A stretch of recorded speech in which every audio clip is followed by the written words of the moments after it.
السلام عليكم ورحمة الله وبركاته. تعالوا بينا النهاردة نعمل من أحلى الحلويات اللي احنا بنعملها في رمضان، في غير رمضان هي بالنسبة لنا كده بتاخد قلوبنا كلنا. تعالوا النهاردة نعمل المهلبية. بص خطيرة ازاي. نحط عليها كده شوية جوز هند وشوية زبيب، يا خرابي على الجمال والحلاوة، تدخل القلب كده. عايزة اقول لكم ان احنا اصلا بنحب ناكلها سخنة اكتر من ناكلها ساقعة. 4 كوبايات حليب، هاسيبهم يغلوا. بعد كده لكل كوباية حليب هحط لها معلقة نشا في نص كوباية مية، يعني 4 معالق نشا على نص كوباية مية. لما الاقي اللبن بتاعي غلي كده كويس جدا، اقلب النشا طبعا. اللبن يغلي هقوم ضيفاله النشا بالمية بتاعتي بعد ما اكون قلبتهم كويس جدا، وافضل بقى اقلب فيها زي ما انتوا شايفين كده. خلي بالكوا عشان ما تكعكعش منكم. واحط بقى كمية السكر اللي انا حباها وتكون مناسبة ليا، وحطيت حبة فانيليا.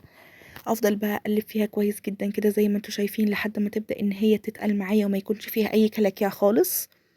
اهي كده كانت بدات تتقل معايا بقى، بدات ان انا برضو اقلب فيها. ما تسيبيهاش خالص معلش، هما بالظبط كده 10 دقايق نقلب فيها عشان تاخد معانا القوام المظبوط زي ما انتوا شايفين كده.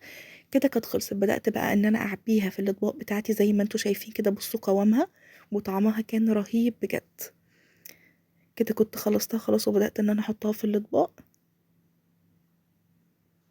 اسهل حاجه ممكن نعملها حلو، يعني ما بتاخدش بالظبط هي ايه 10 دقايق على النار، ورهيبه وحكايه يعني ما اقولكوش. طبعا رمضان داخل بقى، نعمل بقى مهلبيه قمر الدين ويا خرابي. بصوا بقى كده كنت خلصتها خلاص. جبت شويه زبيب وشويه جوز هند، قلت ان انا احط عليها برضو زي ما انتوا شايفين كده اهو. وبعد كده بقى طبعا ندخلها التلاجة، نحطها شوية صغيرين. بقى تدخليها التلاجة ولا تسيبيها في الجو ده بره شوية كده، ورهيبة حكاية. وألف هنا وشفا. متنسوش بقى اللايك والشير والسبسكرايب، وشوفوا الفيديوهات التانية.